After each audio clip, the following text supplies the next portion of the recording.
आज हम उत्पत्ति के 29वें अध्याय का अध्ययन करेंगे।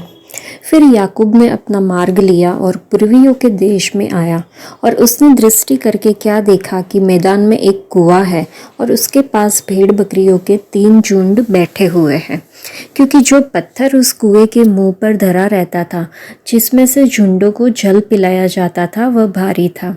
और जब सब झुंड वहाँ इकट्ठे हो जाते, तब चरवाहे उस पत्थर को कुएं के मुंह पर से लुढ़का कर भेड़ बकरियों को पानी पिलाते, और फिर पत्थर को कुएं के मुंह पर ज्यों का त्यों रख देते थे। सो याकूब ने चरवाहों से पूछा, हे मेरे भाइयों, तुम कहाँ के हो? उन्होंने कहा, हम हारान के हैं। तब उसने उनसे पूछा, क्या तुम नाहोर के पोते लाबान को जानते हो? उन्होंने कहा, हाँ, हम उसे जानते हैं। फिर उसने उनसे पूछा, क्या वह कुशल से है? उन्होंने कहा, हाँ, कुशल से तो है, और वह देख, उसकी बेटी राहेल भेड़ बकरियों को लिए हुए चली आती है। उसने कहा, देखो, अभी तो दिन बहुत है, पशुओं को इकट्ठे होने का समय नहीं, सो भेड़ बकरियों को जल पिलाकर फिर से ले जा कर चराओ। उन्होंने कहा, हम अभी ऐसा नहीं कर सकते।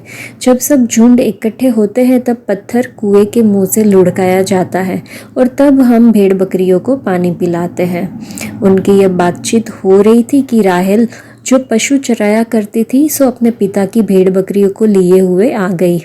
अपने मामा लाबान की बेटी राहेल को और उसकी भेड़ बकरियों को भी देखकर याकूब ने निकट जाकर कुएं के मुंह पर से पत्थर को लुढ़काकर अपने मामा लाबान की भेड़ बकरियों को पानी पिलाया। तब याकूब ने राहेल को चूमा और उसे ऊंचे स्वर से रोया, और याकूब ने राहेल को बता दिया कि मैं तेरा फुफेरा भाई हूँ, अर्थात रिबिका का पुत्र हूँ। तब उसने दौड़ के अपने पिता से कह दिया। अपने भांजे याकूब का समाचार पाते ही लाबान उससे भेंट करने को दौड़ा और उसको गले लगाकर चूमा, फिर अपने घर ले आया। और याकूब ने लाबान से अपना सब वृत्तांत वर्णन किया। तब लाबान ने याकूब से कहा, तू तो सचमुच मेरी हड्डी और मांस है। सो याकूब 1 महीना भर उसके साथ रहा। तब लाबान ने याकूब से कहा, भाई बंधु होने के कारण तुझसे मैं सेंत में सेवा कराना मुझे उचित नहीं है। सो कह कि मैं तुझे सेवा के बदले क्या दूं? लाबान की 2 बेटियां थीं, जिनमें से बड़ी का नाम लिया और छोटी का राहेल था। लिया के तो धुंधली आंखें थी, पर राहेल रूपवती और सुंदर थी। सो याकूब ने, जो राहेल से प्रीति रखता था, कहा, मैं तेरी छोटी बेटी राहेल के लिए 7 बरस तेरी सेवा करूंगा। लाबान ने कहा, उसे पराये पुरुष को देने से तुझको देना उत्तम होगा, सो मेरे पास रह। सो याकूब ने राहेल के लिए 7 बरस सेवा की, और वे उसको राहेल की प्रीति के कारण थोड़े ही दिनों के बराबर जान पड़े। तब याकूब ने लाबान से कहा, मेरी पत्नी मुझे दे और मैं उसके पास जाऊंगा, क्योंकि मेरा समय पूरा हो गया है। सो लाबान ने उस स्थान के सब मनुष्य को बुलाकर इकट्ठा किया और उनकी छेवनार की। सांझ के समय वह अपनी बेटी लिया को याकूब के पास ले गया, और वह उसके पास गया। और लाबान ने अपनी बेटी लिया को उसकी दासी होने के लिए जिल्पा को दिया। भोर को मालूम हुआ कि यह तो लिया है। सो उसने मतलब याकूब ने लाबान से कहा, यह तूने मुझसे क्या किया है? मैंने तेरे साथ रहकर जो तेरी सेवा की, सो क्या राहेल के लिए नहीं की? फिर तूने मुझसे क्यों ऐसा छल किया है? लाबान ने कहा, हमारे यहाँ ऐसी रीति नहीं कि जेठी से पहले दूसरी का विवाह कर दे। इसका सप्ताह तो पूरा कर, फिर दूसरी भी तुझे उस सेवा के लिए मिलेगी जो तू मेरे साथ रहकर और 7 वर्ष तक सेवा करेगा। सो याकूब ने ऐसा ही किया और लिया के सप्ताह को पूरा किया। तब लाबान ने उसे अपनी बेटी राहेल को भी दिया कि वह उसकी पत्नी हो। और लाबान ने अपनी बेटी राहेल की दासी होने के लिए बिल्हा को दिया। तब याकूब राहेल के पास भी गया, और उसकी प्रीति लिया से अधिक उसी पर हुई, और उसने लाबान के साथ रहकर 7 वर्ष और उसकी सेवा की।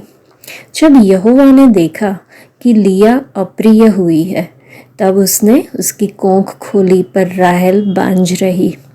सो लिया गर्भवती हुई और उसके एक पुत्र उत्पन्न हुआ और उसने यह कहकर उसका नाम रूबेन रखा कि यहोवा ने मेरे दुख पर दृष्टि की है, सो अब मेरा पति मुझसे प्रीति रखेगा।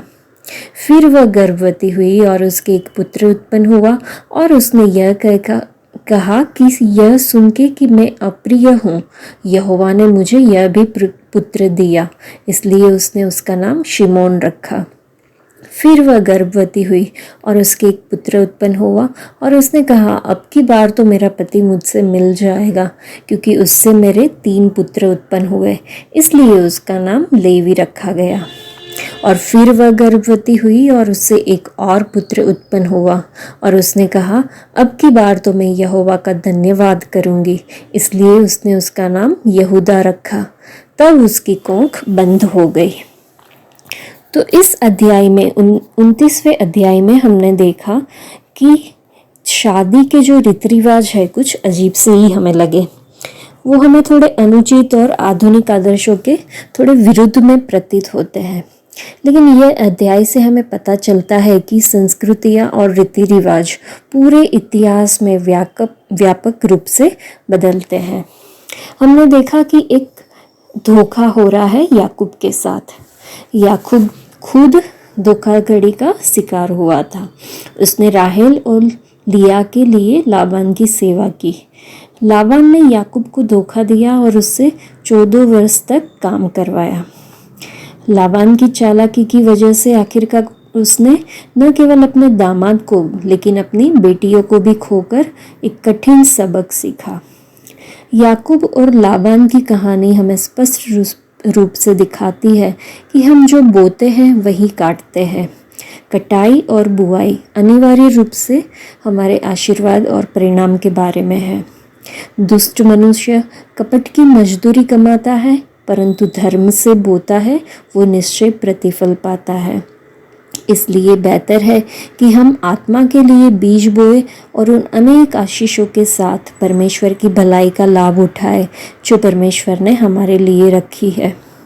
हमने देखा कि लिया और राहेल 2 बहनें थी। 2 दिखने में भी बहुत ही अलग थी। लिया बड़ी थी और उसकी आंखें धुंधली थी लिखा हुआ है, और जो राहेल थी वो छोटी थी और खूबसूरत थी। तो हमने पढ़ा कि याकूब जो था वो राहेल को लिया से ज़्यादा प्यार करता था। याकूब को लिया से शादी करने के लिए धोखा दिया गया था। लिया के लिए कितनी शर्मनाक स्थिति थी, क्योंकि उसने उसके बहन को प्रेम करते हुए याकूब को देखा था, लेकिन उसके पास और कोई विकल्प नहीं था। दोनों बहनों के लिए एक ये दर्दनाक स्थिति थी। परमेश्वर जो है वो दोनों बहनों को देख रहे थे। परमेश्वर ने देखा कि लिया को और याकूब जो है वो ज़्यादा प्यार नहीं करता, वो राहेल से करता है। इसलिए परमेश्वर ने जो है लिया की कोख खोल दी और जो राहेल थी वो बांझ रही। प्रिय बहनों, मैं आपको बताना चाहती हूँ कि परमेश्वर आपको तब भी देखते हैं जब आपसे कोई प्यार नहीं करता, जब आपको कोई ठुकराते हैं। वे आपको तब भी याद रखते हैं जब बाकी सब लोग आपको भूल जाते हैं। वो आपके अंदर के दर्द को, आपके अंदर की पीड़ा को वो देखते हैं और आपकी प्रार्थनाओं को सुनते हैं। और आप जितनी भी प्रार्थनाएं करते हो, आप जो भी दर्द से गुजरते हो, सारी बातों के जवाब जो है वो परमेश्वर हमेशा देते हैं। तो आज के लिए इतना ही। परमेश्वर आप सबको आशीष दे। धन्यवाद।